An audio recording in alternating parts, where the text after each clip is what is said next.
Today at the International Festival Virtual Edition, we are going to travel to the country of Lebanon, one of the oldest countries in the Middle East, which is even talked about in the Bible. We're going to talk to Paul and Candy Tanous and hear about Paul's rich heritage. And Candy is going to show us how to make a traditional Lebanese dish. Now let's find Lebanon on our map. Let's go!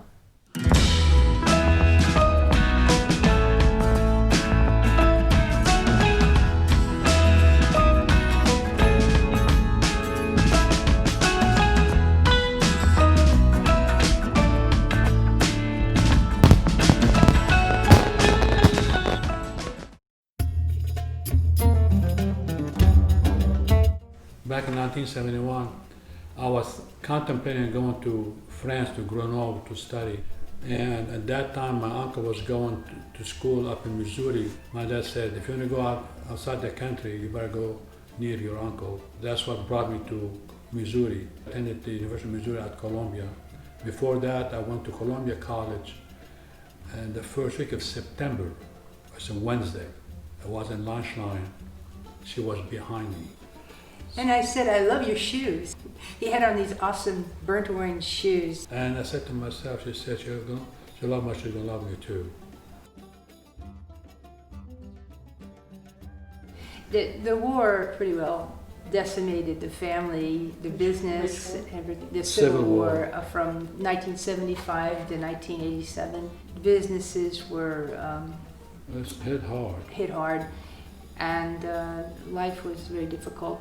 However, there's still many cousins who have survived in Beirut, and they even survived this latest explosion. The glass was shattered from their windows, and their homes were wrecked, but they're still there, and they're somehow making it, although the economy is terrible and life is very difficult. Talk about back in Lebanon, your Orthodox faith. Oh, absolutely. That was important to you. Every Sunday, it's a must.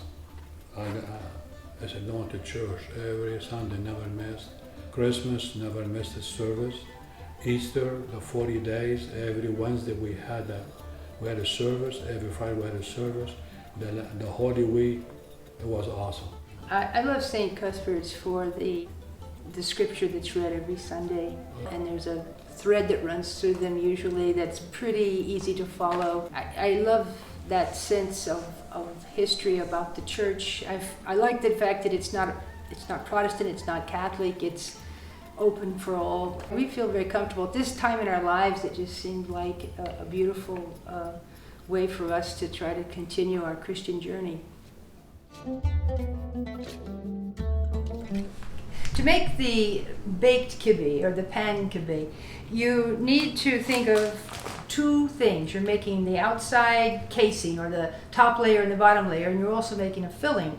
And the first thing you have to do is to soak your burgle, your cracked wheat. Here's a pound of burgle. Here's a pound of very lean meat. Whatever amount you're doing, just know that it's a 1-to-1, and that the burgle will swell and be twice as much. To do the filling, you need to have pine nuts. Put them in with some butter. You have to watch them kind of closely, because if you turn your back, you come back and my goodness, they're black. And they're what, $20. Okay, so there they are. You add a little bit more butter. You want those flavors from the pine nuts to stay. And then you add some onions. And these onions are uniformly chopped, pretty fine. You don't want to clarify them. You want them a little bit more than that. But you don't really need to caramelize them. They're just somewhere in between. Put your onions to the side once they're cooked.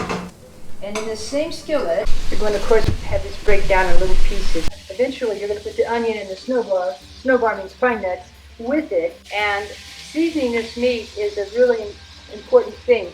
The Lebanese like putting a little cinnamon in meat.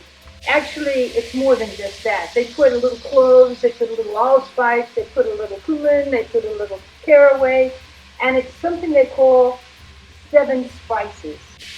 It's easy just to put some of that over your meat while it's cooking, along with salt and pepper.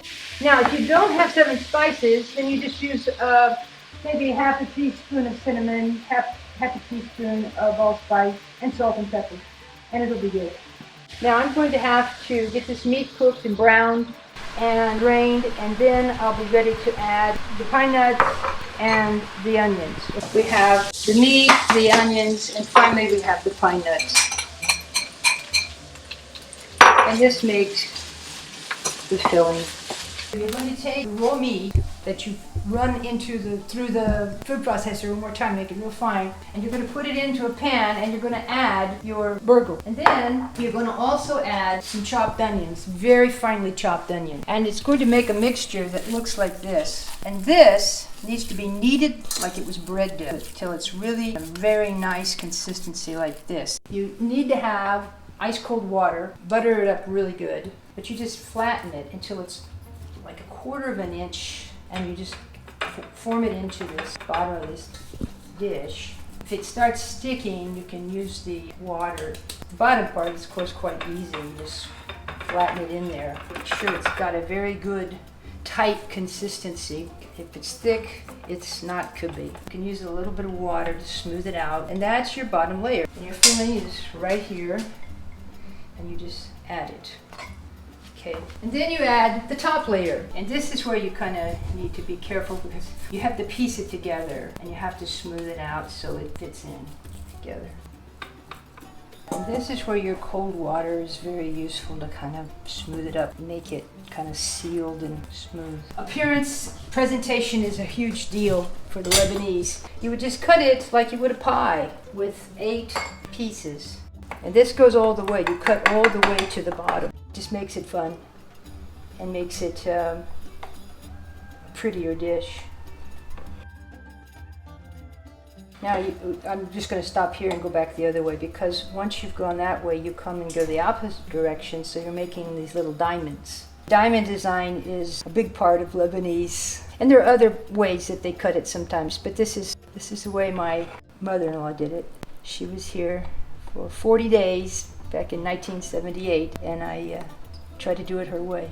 You'll put a small dollop of butter on each of the pieces. Before she put it in the oven, she always made the sign of the cross.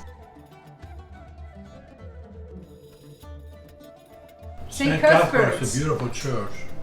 and we're enjoying it so much. And besides the festival, you can come every Sunday and come and see how good the Lord tastes, because He is the heart of St. Cuthbert. It is.